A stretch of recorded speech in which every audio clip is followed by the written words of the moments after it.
আপনি তো তখন এই পোশাক করতে পারবেন না। পারবো না, কিন্তু আপনাকে অন্য কোনো পোশাক করতে হয়। পারবো। জামাতের কোন জিনিসটা আপনার ভালো লাগে? বলে যে জামাতই আমার ভালো লাগে। বন্ধুটি বলছে, মা, একটা গুলি এসে তো আপনাকে, আপনার সন্তানকে তুলে নিয়ে যেতে পারে। সেদিন আমি হব একজন গর্বিত শহীদ, আমার সন্তানও হবে একজন গর্বিত শহীদ।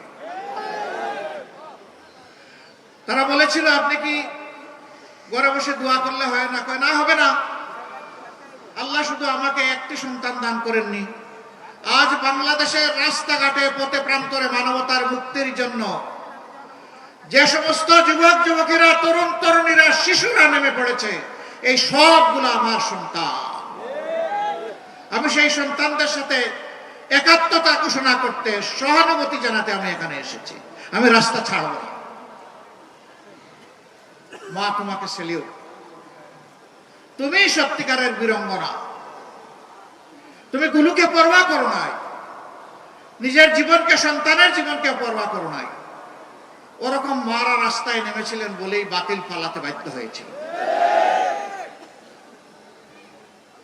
আমাদের ব্যাপারে বলা হয়, জামাতে ইসলামী যদি দেশের ক্ষমতায় যায়, ওনাদের ভাষায়, আমরা ক্ষমতা বলি না, আমরা বলি আল্লাহ যদি দেশের মানুষের সেবা করার সুযোগ দেন, তাহলে মহিলাদেরকে ঘর থেকে বের হতে দেবে না। তো আজকে এই মহিলারা কেমনে আসলেন? আমাদের ঘরে নারীরা নাই, মা নাই, স্ত্রী নাই, জায়া নাই? অবশ্যই আছে। তারা আলহামদুলিল্লাহ অনেকেই উচ্চশিক্ষিতা, অনেকেই পেশাগত দায়িত্ব পালন করছেন, এদেশের সেবামূলক প্রতিষ্ঠানের সাথে সংযুক্ত আছেন। হ্যাঁ, আমাদের বিরুদ্ধে এগুলো মিথ্যা অপবাদ। কারণ আজকে যখন একজন অতি আধুনিক পোশাকে সজ্জিত একজন বোনকে জিজ্ঞেস করা হয়, আপনি কাকে চান আগামীর ক্ষমতায়, দেশের শাসক হিসাবে?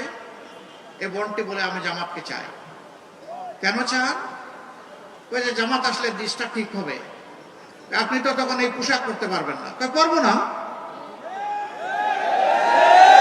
তখন তো আপনাকে অন্য কোনো পোশাক করতে হয়। পারবো।